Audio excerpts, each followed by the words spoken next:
Good morning friends, welcome to the gear up English classes. मैं पंकज जांगड़ा आप सबका एक बार फिर से आपके अपने यूट्यूब चैनल पर स्वागत करता हूं। और आज की अपनी वीडियो रहेगी टेंस के पार्ट 2 के ऊपर। कल हमने टेंस का पार्ट 1 करवाया था, जिसमें हमने टेंस के बेसिक्स कुछ कॉन्सेप्ट्स पढ़े थे और प्रेजेंट इंडेफिनिट पूरा कर लिया था, प्रेजेंट कॉन्टिन्यूस कर लिया था। आज पढ़ेंगे प्रेजेंट परफेक्ट टेंस को, कि प्रेजेंट परफेक्ट टेंस में एक्चुअल में क्वेश्चंस कैसे पूछे जाते हैं। जैसे मैंने आपको कल बताया था कि प्रेजेंट परफेक्ट कॉन्टिन्यूस और प्रेजेंट परफेक्ट दोनों के दोनों ही बड़े ही इंपॉर्टेंट टेंसेज होते हैं इंग्लिश के पॉइंट ऑफ व्यू से, एग्जाम के पॉइंट ऑफ व्यू से। तो उन सबको आज हम देखेंगे, ठीक है। लेट्स सी, बात करते हैं प्रेजेंट परफेक्ट टेंस की।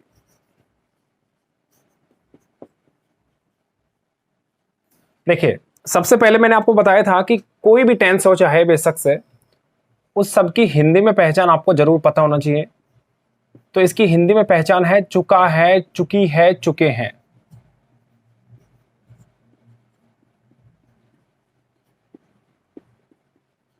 और ये टेंस हमेशा कंप्लीशन, मतलब किसी भी चीज के कंप्लीट होने को शो करता है।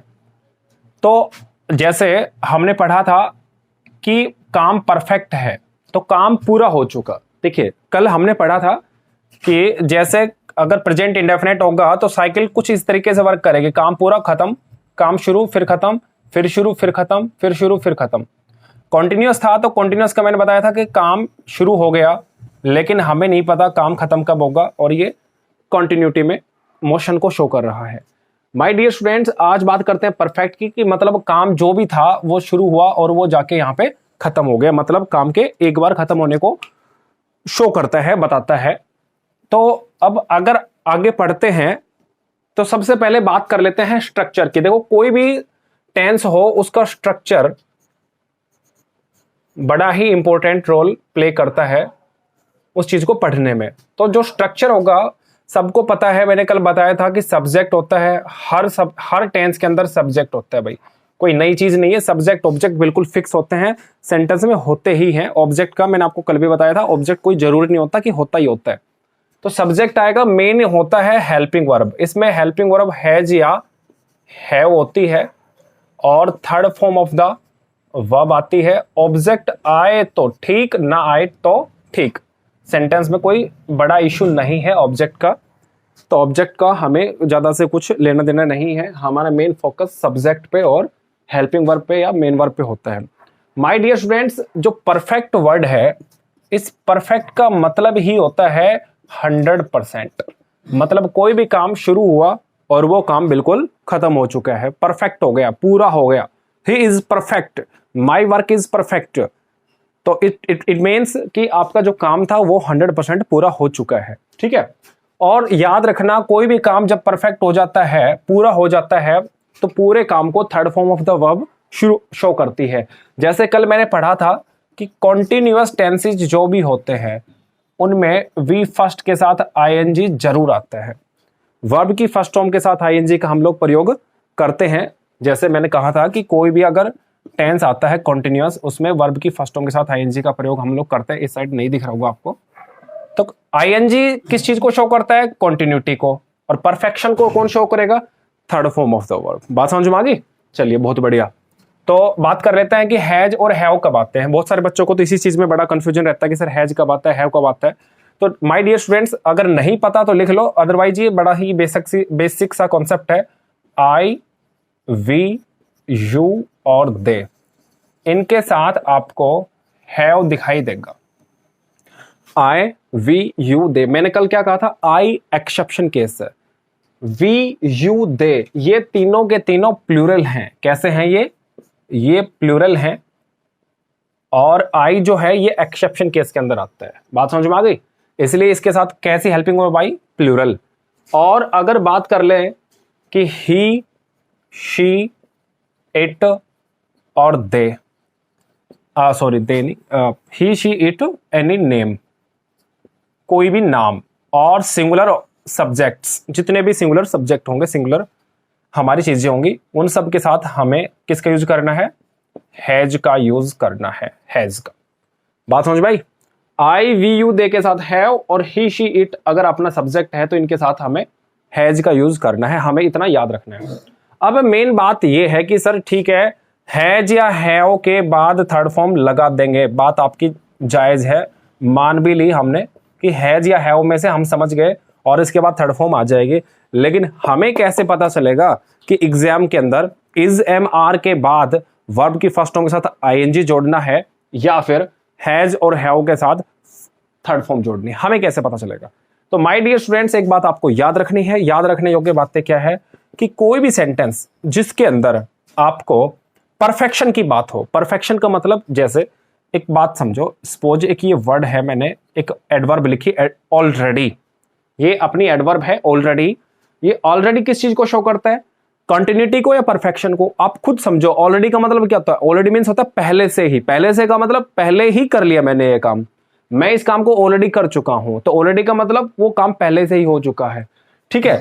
इस टाइप से अगर मैं आपसे कह दूं सो फार, सो फार का मतलब होता है, हिंदी में लिख लो अब तक, सो फार मीन्स होता है अब तक, और एक होता है सो फार टुडे, सो फार टुडे का मतलब होता है आज तक, सो फार टुडे मीन्स आज तक।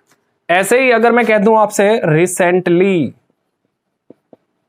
रिसेंटली, रिसेंटली का मतलब होता है हाल ही में, रिसेंटली मीन्स हाल ही में। रिसेंटली का सिनोनिम होता है लेटली। सीजीएल के एग्जाम के अंदर ये क्वेश्चंस पूछे गए थे कि what is the synonym to recently, recently का सिनोनिम क्या है? तो the synonym to recently is that is lately. आप ये बात सोचना कि रिसेंट का मतलब भाई अभी, लेट का मतलब देरी से, नहीं, लेट और lately. My dear students, late and lately दोनों में जमीन आसमान का फर्क है। एडवर्ब के टॉपिक के अंदर ये सब बातें बताएंगे कि लेट और लेटली में क्या डिफरेंस होता है, ठीक है। ये सब बातें हम लोग डिस्कस कर लेंगे। ऐसे ही हार्ड और हार्डली दोनों में डिफरेंस होता है, कि क्या डिफरेंस होता है वो सब एडवर्ब के टॉपिक के अंदर हम लोग पढ़ लेंगे। तो फिलहाल आपको क्या ध्यान रखना है, जिस भी सेंटेंस में ऑलरेडी आ जाए, सो फार टुडे, रिसेंटली, लेटली, जिस भी सेंटेंस के अंदर आता है आपको याद रखना है उस सेंटेंस में आपको हैज या के साथ third form of the verb को पिक करना है, ठीक है। तो लेट्स सी कि एग्जाम्स के अंदर वो कैसे क्वेश्चंस पूछेंगे। यहां तक एक बार आप इतना बिल्कुल जैसा लिखा मैंने आप उतार लो, ठीक है। चलो मैं इसको रब कर देता हूं।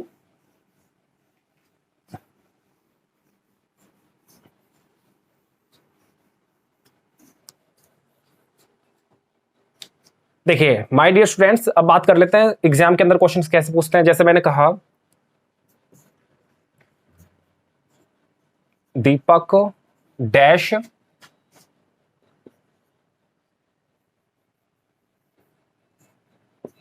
His work.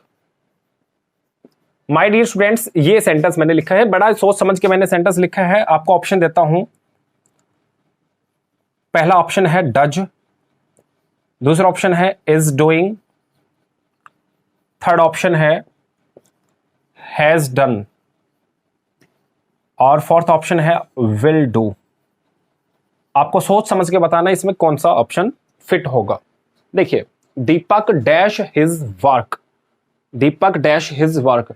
तो माय डियर स्टूडेंट्स आप देखोगे तो इसमें यह भी हो सकता है दीपक डज हिज वर्क, दीपक अपना काम करता है। कुछ बच्चे कहते हैं कि नहीं सर इसके अंदर डज ही क्यों, अगर मैं जोड़ू इज डूइंग तो इज डूइंग भी सही हो सकता है, दीपक इज डूइंग हिज वर्क, दीपक अपना काम कर रहा है। कुछ बच्चे कहते नहीं सर हैज डन लगाएंगे हम तो, कि दीपक अपना काम कर चुका है। मैंने क्या कहा, चुका है, चुकी है, चुके हैं, परफेक्शन को शो करता है, दीपक अपना काम कर चुका है। और मैंने कहा विल डू, विल मीन्स गागेगी, दीपक अपना काम करेगा, ये भी सही हो सकता है। दीपक काम करता है, दीपक काम कर रहा है, दीपक काम कर चुका है, दीपक काम करेगा। तो ये तो चारों सही हो गए। तो फिर हमें कैसे पता चलेगा एग्जाम में कौन सी चीज को हम यहां पर लिखेंगे? अब आप कहोगे सर आप प्रेजेंट परफेक्ट पढ़ा रहे हो इसलिए यहां पे ये सही होगा प्रेजेंट परफेक्ट। नहीं माय डियर स्टूडेंट्स, कभी भी ऐसी चीज एग्जाम्स में नहीं आती है। मैंने क्या कहा था, आपको कैसे पता चलेगा कि टेंस कौन सा है, क्या स्टेटस है सेंटेंस का, स्टेटस कॉन्टिन्यूअस है, स्टेटस परफेक्ट में है, स्टेटस कैसा है। माय डियर स्टूडेंट्स आपको पता है अगर हिंदी के किसी सेंटेंस में चुका है, चुकी है, चुके हैं आ जाता है तो आप तुरंत कह दोगे सर इसके अंदर तो प्रेजेंट परफेक्ट है। रहा है, रही है, रहे हैं देख के आप क्या बोलोगे, सर इसमें प्रेजेंट कॉन्टिन्यूस है। ता है ती है देख के सर प्रेजेंट परफेक्ट है। लेकिन इसके अंदर कोई पहचान है? जिस तरीके से हिंदी में पहचान होती है एग्जैक्टली ऐसे ही हम लोगों को इंग्लिश के अंदर भी पहचान मिलनी चाहिए और मिलती है, लेकिन इस सेंटेंस में कोई पहचान नहीं है। चलो अब मैं दिखाता हूं पहचान। अभी मैंने कल एक सेंटेंस लिखा था, सेंटेंस ये था, आपको यूजुअली लिखा था, सॉरी जो मैंने वर्ड्स लिखे थे कीवर्ड्स, उसमें मैं एक वर्ड लिखा था यूजुअली। आपको याद करना है, याद करके मेरे को बताना है यूजुअली कौन से टेंस में आता है। मैं आज थर्ड टेंस आपको पढ़ा रहा हूं, प्रेजेंट इंडेफिनिट पढ़ाया, कॉन्टिन्यूस पढ़ाया, अभी परफेक्ट है। तो यूजुअली कौन से टेंस के अंदर आता है? तो आप कहोगे sir usually, habitually, regularly, punctually, every day, every night, every month, every year, already, sorry not already, of and on, sometimes, daily, ये सब चीजें तो सर प्रेजेंट इंडेफिनिट में आती हैं। बिल्कुल सही कहा। तो प्रेजेंट इंडेफिनिट में कौन सी फॉर्म आती है? सबसे पहला टेंस, सबसे पहला स्टेटस, इसलिए first form of the verb. मतलब जिस सेंटेंस के अंदर क्या दिखे, यूजुअली, हैबिचुअली, रेगुलरली, डेली, तो सेंटेंस के अंदर आपको किसका यूज करना है? डज का यूज करना था। माय डियर स्टूडेंट्स, सपोज करो कि सेंटेंस में यूजुअली नहीं आया, इस सेंटेंस के अंदर मैंने लिखा एट दिस टाइम लिखा। क्या लिखा मैंने? Eight this time. अब आप समझ गए होंगे मेरी बात, मैं क्या कहना चाहता हूं। आप देखते ही बता दोगे, अब आप खुश हो गए होंगे कि सर एट दिस टाइम आया है इस सेंटेंस में, कि Deepak dash his work at this time. देखते ही दिमाग में आ जाएगा सर काम कर रहा है, रही है, रहे हैं को कौन शो करेगा? Is doing. इट मींस इस सेंटेंस में इज डूइंग कब आता? जब एट दिस टाइम आता। और सेंटेंस में डज कब आता? जब यूजुअली आता। और सेंटेंस में अगर मैं आपसे कह दूं सो फार टुडे या ऑलरेडी, इस टाइप के सेंटेंस को देख के आपके दिमाग में क्या आएगा? सॉरी, इस टाइप के जो एडवर्ब्स है या कीवर्ड्स हैं उनको देख के दिमाग में क्या आएगा? कि सर इस सेंटेंस में तो परफेक्शन है, काम पूरा हो चुका है। और माय डियर स्टूडेंट्स, जैसे आपको लगा कि काम पूरा हो चुका है और हम तुरंत लिख देंगे हैज डन, तो इस सेंटेंस में हैज डन का यूज करेंगे। दीपक सिंगुलर है तो इसके साथ हैज आएगा, हैज के साथ थर्ड फॉर्म आई है। दीपक हैज डन क्यों लिखा? क्योंकि सेंटेंस में क्या आया? ऑलरेडी। मेरी बात समझ में आई? एक ही सेंटेंस से मैंने तीनों टेंस कंप्लीट करवा दिए हैं। तो आपको एक बात और समझ में आ गई होगी कि आपको इससे ज्यादा जरूरी कीवर्ड्स याद रखने जरूरी है। बात समझ में आई? कि usually, regularly, punctually, daily, seldom, of and on, sometimes कब आते हैं, किस टेंस में आते हैं। Eight this time, now, nowadays, this days, ये कब आते हैं। सो फार टुडे, सो फार, ऑलरेडी, रिसेंटली, लेटली अगर आ जाए तो आपको हैज के साथ थर्ड फॉर्म लगानी है। आई होप यहां तक आपको बहुत अच्छे समझ में आ गया होगा। ठीक है, तो अभी हम आगे चलते हैं अपने प्रेजेंट परफेक्ट की तरफ, प्रेजेंट परफेक्ट कॉन्टिन्यूस की तरफ। प्रेजेंट परफेक्ट पूरा हो चुका है, इसमें इतना ही पूछा जाता है, इससे ज्यादा नहीं पूछा जाता। जो भी आपको इससे ज्यादा पढ़ाने की कोशिश करेगा, मेरे हिसाब से आपका और उसका दोनों का टाइम का वेस्ट होगा, इससे ज्यादा कुछ नहीं हो सकता।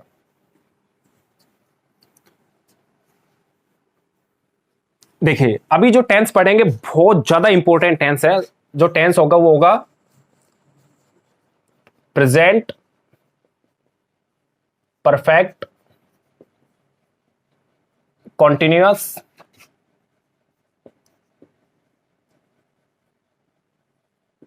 टेंस। माय डियर स्टूडेंट्स, बड़ा ही इंपॉर्टेंट है, बिल्कुल स्टार लगा लीजिए। एग्जाम्स में इसमें से क्वेश्चंस ये मान लो बिल्कुल आते हैं 100%। एग्जामिनर का फेवरेट टेंस है ये प्रेजेंट परफेक्ट टेंस, जो है एग्जामिनर्स का फेवरेट है, क्योंकि इसके अंदर परफेक्ट और कंटिन्यूअस दोनों का मिला जुला रूप है। इसका मतलब अगर ये दोनों का मिला जुला रूप है तो माय डियर स्टूडेंट्स आपको एक बात और समझ में आ गई होगी कि इसका जो ग्राफ होगा वो भी मिला जुला होगा, और इसकी जो स्ट्रक्चर होगा वो भी मिला जुला होगा, और साथ में इसकी पहचान होगी वो भी दोनों को कॉम्बिनेशन होगा, मिला जुला होगा। बस कुछ रटना थोड़ी ना है, बस समझना है। ये एक टेक्निकल है, एक फिजिक्स की तरह है, इंग्लिश को एक फिजिक्स की तरह है। इसमें धीरे धीरे आगे बढ़ते चलेंगे, मैं आपको बताऊंगा कि कहां पर किस प्रकार की चीजों का प्रयोग करते हैं।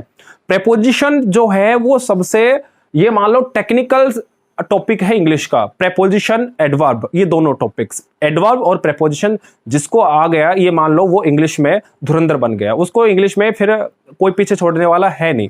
ठीक है, देखिए तो अभी हम फिलहाल बात कर लेते हैं कि भाई पहचान की, भाई पहचान भी होती है। सीधी बात है, परफेक्ट भी है, कॉन्टिन्यूअस भी, परफेक्ट भी, कॉन्टिन्यूअस भी। तो पहचान क्या होगी? देखिए इसमें एक वर्ड आ गया है हिंदी के अंदर, से वर्ड आ जाएगा। से रहा है या से रही है या से रहे हैं। मतलब इस टाइप की हिंदी के अंदर आपको पहचान देखने को मिलेगी। कहां पर?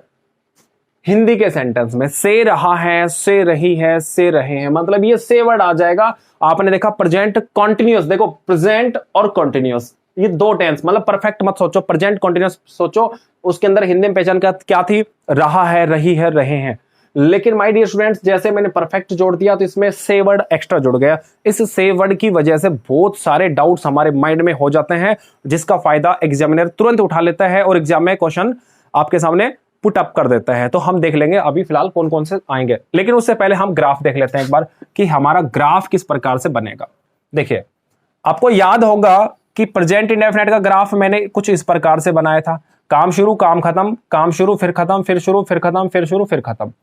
मैंने कंटिन्यूअस का ग्राफ बनाया थोड़ी देर पहले, तो उसमें आपने देखा था कि काम शुरू है लेकिन खत्म कब होगा हमें नहीं पता। पिछली वीडियोस में मैं ये सब बता चुका हूं। जिसने पिछली वीडियोस नहीं देखी है, प्रेजेंट इंडेफिनिट और कंटिन्यूअस दोनों देख लो। परफेक्ट अभी मैंने 2 मिनट पहले बताया था, उसमें काम क्या है? खत्म हो चुका है, काम शुरू और डायरेक्ट खत्म, तो परफेक्शन, काम परफेक्ट है। अब देखो इसके अंदर परफेक्ट भी है, कॉन्टिन्यूअस भी, परफेक्ट भी, कॉन्टिन्यूअस भी, परफेक्ट भी, कॉन्टिन्यूअस भी। तो हम परफेक्ट भी बना देंगे और कॉन्टिन्यूअस भी बना देंगे।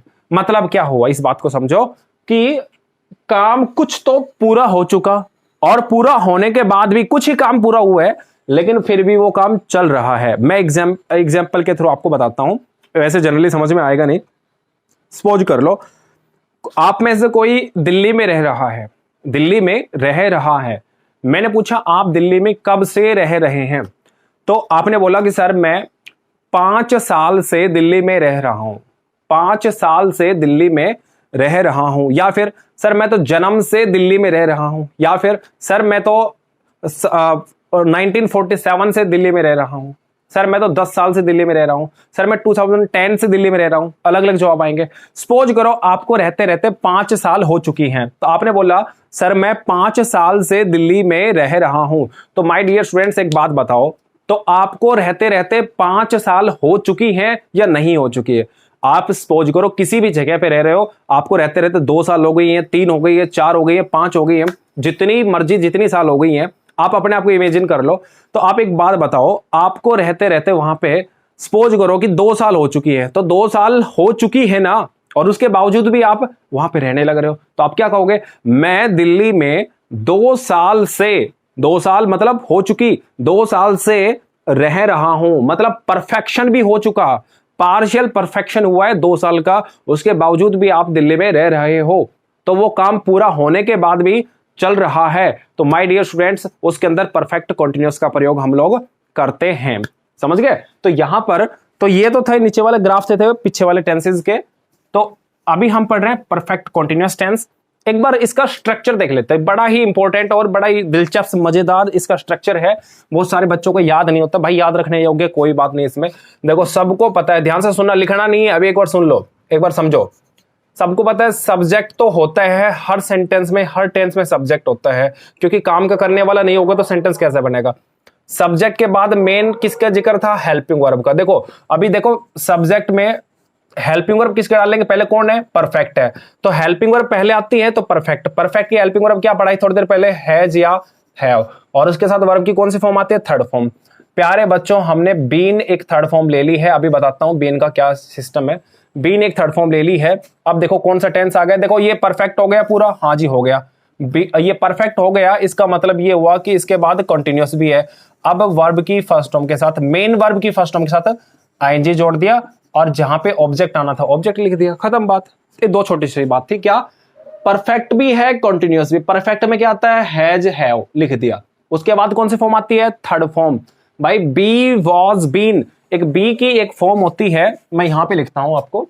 बी की एक फॉर्म होती है, बी फर्स्ट फॉर्म होती है, वाज सेकंड फॉर्म होती है, been third form of the verb होती है। तो बी, वॉज, बीन, समझ गए मेरी बात? तो यहां पर बीन फर्स्ट फॉर्म, ये first form of the verb, second form of the verb, third form of the verb, तो यहां पर ये थर्ड फॉर्म होती है। तो यहां पर मैंने इसको बीन लिख दिया ताकि हमारा टेंस पूरा हो जाए। और उसके बाद वर्ब की फर्स्ट फॉर्म के साथ आईएनजी क्यों जोड़ा? क्योंकि ये कंटिन्यूअस भी है। तो मेरे को तो दोनों चीजें बतानी थी, परफेक्शन भी बताना था, कंटिन्यूटी भी बतानी थी। बात समझ में आ गई? ठीक है, इतना तो सर हर जगह होता है, तो इसमें कोई खास बात भाई साहब इसमें ये होती है, इसके अंदर एक चीज और आती है, सिंस या फॉर। क्या आता है? सिंस या फॉर, और सिंस और फॉर के साथ आता है टाइम। सिंस और फॉर के साथ क्या आता है डियर? टाइम आता है। सिंस और फॉर के साथ क्या आता है? टाइम। ठीक है, सिंस और फॉर के साथ टाइम का यूज करेंगे। माय डियर स्टूडेंट्स, एक बात याद रख लो, ये जो सिंस और फॉर है इसकी हिंदी ही से होती है। सिंस और फॉर की हिंदी ही क्या होती है? से होती है। लेकिन इनमें दोनों में डिफरेंस है। सिंस कब आता है, फॉर कब आता है? दोनों प्रेपोजिशंस के पार्ट हैं ये, क्योंकि ये प्रेपोजिशंस भी होते हैं, कंजंक्शन भी होते हैं, और सिंस तो एडवर्ब भी होती है। तो मैं आपको दोनों जगह आपको पढ़ाऊंगा कि प्रेपोजिशन का काम कहां करते हैं, कंजंक्शन का काम कहां करते हैं, एडवर्ब का काम कहां करते हैं। क्योंकि रीट के पेपर में, एचटेट के पेपर में, सीटेट के पेपर में, जितने भी टीचर से रिलेटेड टेस्ट हैं असिस्टेंट कमांडेंट के एग्जाम में, उनमें अंडरलाइन कर देते हैं कि बताओ सिंस इस जगह पे एडवर्ब है, या फिर आपका एडजेक्टिव है, या कंजंक्शन है, या फिर आपका प्रेपोजिशन है। चार ऑप्शन दे देंगे कि बताओ इनमें से क्या है। तो आपको देखना पड़ेगा कि यहाँ पे एडवर्ब है कि कंजंक्शन है कि प्रेपोजिशन है। ठीक है, तो देखना ध्यान से। इसको मैं एक दो मिनट बाद आपको डिस्कस करूंगा सिंस और फॉर कहां आते हैं। फिलहाल हम ये देखते हैं इसके ऊपर सेंटेंस पेपर में कैसे आते हैं। माय डियर स्टूडेंट्स, याद रखना है जाओ के साथ बीन और वर्ब की फर्स्ट फॉर्म के साथ आईएनजी जब भी आएगा तो सिंस और फॉर के साथ टाइम जरूर आएगा, या फिर सिंस और फॉर के साथ टाइम आएगा तो इस साइड ये वाला स्ट्रक्चर बनेगा। कब नहीं बनेगा ये मैं बता दूंगा, लेकिन दोनों एक दूसरे के कॉम्प्लीमेंट्स हैं, एक दूसरे के पूरक हैं। इसके बिना ये नहीं आएगा, इसके बिना ये नहीं आएगा। बात समझ भाई? मतलब है जो के साथ बीन, वर्ब के फर्स्ट फॉर्म के साथ आईएनजी आएगा तो सिंस और फॉर के साथ टाइम का प्रयोग हम लोग करेंगे। सेंटेंस देखो ध्यान से। मैंने कहा it dash raining, it dash raining. प्यारे बच्चों, ये सेंटेंस मैंने लिखा है, आपके पास ऑप्शन है दो। इट इज रेनिंग लिखना सही है, या फिर इट हैज बीन रेनिंग लिखना सही है। देखो ध्यान से, आप लोगों के पास चॉइस है, जल्दी से इसको फिक्स कर लो माइंड में। अभी मैं पूछ लेता हूं आपसे। देखो, जिनको लगता है इट इज रेनिंग लिखना सही है वो बिल्कुल सही बता रहे हैं कि सर इट इज रेनिंग आएगा। जिनको लगता है हैज बीन रेनिंग लिखना गलत सही है वो बिल्कुल गलत बता रहे हैं। तो समझ लो ऐसा क्यों हुआ। प्यारे बच्चों, इस सेंटेंस के अंदर आपने देखा कि यहां पर सिंस और फॉर के साथ टाइम नहीं है। जिस भी सेंटेंस में सिंस और फॉर के साथ टाइम आ जाए, नहीं आया मतलब उसमें हैज हैव के साथ बीन भी नहीं आएगा, मतलब वो प्रेजेंट कॉन्टिन्यूअस टेंस का स्ट्रक्चर है। हैज हैव के साथ बीन जब आएगा, केवल जब ही आएगा जब सिंस और फॉर के साथ टाइम आएगा। इस सेंटेंस में कोई भी टाइम नहीं है, इसका मतलब इस सेंटेंस में इज रेनिंग लिखना बिल्कुल सही है। और अगर सेंटेंस ये आ जाए it dash raining since morning, it dash raining since morning. अब आपसे कोई पूछे कि बताओ इट इज रेनिंग लिखना सही है या इट हैज बीन रेनिंग लिखना सही है, अब आप देखते खुश हो गए, सिंस को देखते बिल्कुल खुश हो गए कि सर सिंस के बाद टाइम आया, मॉर्निंग आ गया। मॉर्निंग क्या है? Time. Morning, evening, Sunday, Monday, year, कुछ भी आ जाए, ये सब क्या है? टाइम ही तो है। सिंस मॉर्निंग देखते आप खुश हो गए, क्योंकि इसमें क्या भर दोगे आप तुरंत? Has been raining. आ गया समझ में? तो इट हैज बीन, सॉरी मैंने इसमें रेनिंग पहले से लिख रखा था, कोई बात नहीं है। तो इट डैश रेनिंग, तो इसमें इट इज रेनिंग लिखना सही है और इट हैज बीन रेनिंग लिखना बिल्कुल सही है। तो यहां पे क्या आ जाएगा? It has been raining since morning. मेरी बात समझ में आ गई आपको? बिल्कुल ऐसे के ऐसे एग्जाम्स में क्वेश्चंस आते हैं। इसके ऊपर 2-3 क्वेश्चंस और डिस्कस कर लेते हैं, अच्छे आते हैं। देखिए जल्दी से,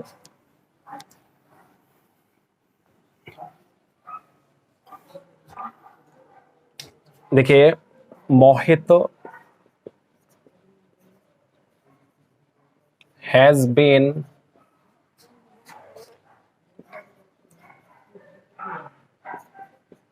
working in this institution for a long time। इस सेंटेंस मैंने लिखा है मोहित has been working in this institution, Mohit has been working in this institution for a long time। My dear student, this is my sentence. You have to read this sentence. Suppose exam में कैसे देंगे? Error A part, B part और ये आपका C part, और ये बड़ा प्यारा सा खूबसूरत नो एरर ये आपके D पार्ट के अंदर आएगा। D part. अगर आपको लगे कि सेंटेंस के अंदर कोई भी गलती नहीं है तो आप नो एरर पिक कर लो, और अगर आपको लगता है कि सेंटेंस में कोई गलती है तो आप सेंटेंस में जहां पर गलती है वो गलती आप पिक कर लो। तो यहां पर एक बार देखिए जरा ए पोर्शन के ऊपर कि इस सेंटेंस को देखेंगे तो हम देखेंगे कि सेंटेंस में फॉर ए लॉन्ग टाइम आया है। क्या आया? For a long time. देखिए फॉर ए लॉन्ग टाइम लिखना क्या है, यहां पर ये एक अपना टाइम है। देखो मैंने क्या कहा, सिंस या फॉर में से कोई भी एक आए और बाद में टाइम आए। आया टाइम? बिल्कुल आया सर, लॉन्ग टाइम आ गया। तो सिंस और फॉर के बाद टाइम आया है अपना। अभी सिंस कब आएगा, फॉर आएगा, बिल्कुल इस चीज की टेंशन मत लो, मैं आपको बताऊंगा। 2 मिनट एक बार वेट कर लीजिए थोड़ा सा। तो सिंस और फॉर के साथ टाइम आया, हाँ जी आया है, बिल्कुल सही बात है। कहता है तो इस सेंटेंस में, जिस भी सेंटेंस में सिंस और फॉर के साथ टाइम आएगा उसमें हैज, हैव के साथ बीन और वर्ब की फर्स्ट फॉर्म के साथ आईएनजी आपको जोड़ना पड़ेगा। तो यहां पर आपने देखा हैज बीन वर्किंग आया है, बिल्कुल आया है। तो सेंटेंस कैसा हुआ? सही। मतलब सेंटेंस में ना तो ए पार्ट में मिस्टेक, ना बी में मिस्टेक, ना सी में मिस्टेक, मतलब सेंटेंस में कोई मिस्टेक नहीं है। सेंटेंस नो एरर है। बात समझ में आई? ठीक है, अब आगे पढ़ते हैं कि सिंस और फॉर कब कब आते हैं। उस चीज को पढ़ने से पहले एक छोटा सा सेंटेंस और दे देता हूं, देख लेता हूं कि आपको पीछे की क्लासेस कितनी याद हैं। जिसने पीछे की क्लास नहीं पढ़ी है एक बार वो पीछे की क्लास जरूर देख लीजिए, क्योंकि एक दूसरे के ये कॉम्प्लीमेंट हैं, एक दूसरे के डिपेंडेंट हैं। ठीक है, तो पीछे की क्लास में आप जरूर जाना, प्रेजेंट इंडेफिनिट और कॉन्टिन्यूअस पढ़ लेना। तो मैं सेंटेंस लिखता हूं, I have been knowing you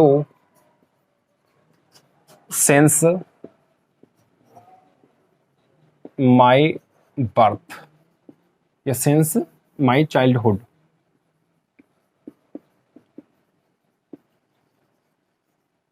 ये आपका ए पार्ट, ये आपका बी पार्ट, ये सी पार्ट और ये नो एरर डी पार्ट। छोटी सी बात मैंने आपको बताई है, I have been knowing you since my childhood. कहता मैं मेरे बचपन से जानता हूं, मैं आपको मेरे बचपन से जानता हूं। माय डियर स्टूडेंट्स, सेंटेंस आपने खूब अच्छे से पढ़ लिया होगा। पढ़ के आपको अगर कोई गलती लगती है, जहां पर भी गलती आपको लगती है, नजर आती है, आप उस गलती को एक बार फाइंड आउट कर लीजिए जल्दी से। और अगर आपको कोई भी एरर, कोई मिस्टेक, कोई गलती नहीं लगती है तो आप डी पॉइंट को टिक कर लीजिए कि सर मेरी गलती नहीं है सेंटेंस में, मेरे हिसाब से कोई गलती नहीं है, तो इसलिए मेरे हिसाब से तो सेंटेंस में नो एरर आएगा। डी पॉइंट पे मैं टिक कर रहा हूं। जिसको लगता है ए में गलती है तो ए को टिक कर लीजिए, बी में है तो बी को टिक कर लीजिए, और सी में है तो सी को टिक कर लीजिए। बस छोटी सी बात है। तो आप सबने आई होप कि अपना अपना आंसर दे दिया होगा। तो मैं आपको बता देता हूं, इस सेंटेंस में ए पार्ट में मिस्टेक है। आप सबको लग रहा होगा कि सेंटेंस में कोई गलती नहीं है। क्यों? क्योंकि आपको लग रहा है हैज और हैव के साथ क्या आया? बीन, और वर्ब की फर्स्ट फॉर्म के साथ आईएनजी। बिल्कुल आया है। क्यों? क्योंकि सेंटेंस में सिंस और फॉर के साथ क्या आया? टाइम आया। बिल्कुल आया है। भाई साहब दोनों चीजें आई, उसके बावजूद भी आपका सेंटेंस गलत हो गया, ये तो भाई बहुत नाइंसाफी हुई आपके साथ, है ना। चलो देखते हैं, क्योंकि यही तो इंग्लिश है। मैंने क्या बताया था? एक्सेप्शन के साथ खेलता है। आपके एग्जाम्स में एक्सेप्शंस केसेस ज्यादा आते हैं। और वो क्या क्या एक्सेप्शंस हो सकते हैं मैंने आपको बताया था कि कुछ वर्ब ऐसी होती हैं जिनका यूज कॉन्टिन्यूअस टेंसेस में नहीं हो सकता। आ रहा है कुछ? अगर जिसने कल की क्लास देखी थी तो वो क्लास में आए थे तो आप याद करो कि कुछ वर्ब ऐसी बताई थी जिनका यूज कॉन्टिन्यूअस एक्शंस में नहीं हो सकता। जैसे वो वर्ब्स कौन सी थी? जैसे मैंने कहा था नो, मैंने कहा था हियर, मैंने कहा था सी, मैंने कहा था टच, ऐसे ही टेस्ट, फिर स्मेल, उसके बाद अपीयर, अपीयर के बाद मैंने क्या बताया था आपको? हैव, हैव के बाद पजेस, पजेस के बाद ऑन। इस टाइप से मैंने कुछ वर्ब्स आपको बताई थी। पूरा चैप्टर आप देख लेना पीछे की वीडियो में जाके। बार बार एक ही बात बता रहा हूं, पीछे की वीडियो जरूर देख लो, आगे की चीजें तभी अच्छे से समझ में आएंगी, मजा भी आएगा पढ़ने में, कॉन्सेप्ट भी क्लियर होगा। अदरवाइज रट्टाफिकेशन तो आप कहीं भी कर लेना। ठीक है, तो यहां पर मैंने देखा कि कुछ वर्ब ऐसी हैं जिनके अंदर आपको आईएनजी नहीं जोड़ सकते। तो देखो भाई साहब, यहां पर क्या है? नो, और यहां पर नो के साथ मैंने क्या जोड़ रखा है? आईएनजी, क्योंकि आपके जज्बातों के साथ एग्जामिनर खेलता है, जैसे मैं खेल गया, समझ गए जैसे। तो यहां पर है जो के साथ बीन, वर्ब के फर्स्ट फॉर्म के साथ आईएनजी, आपने देखा, आप खुश हो गए, सेंटेंस सही है, क्योंकि सिंस और फॉर के साथ टाइम आया।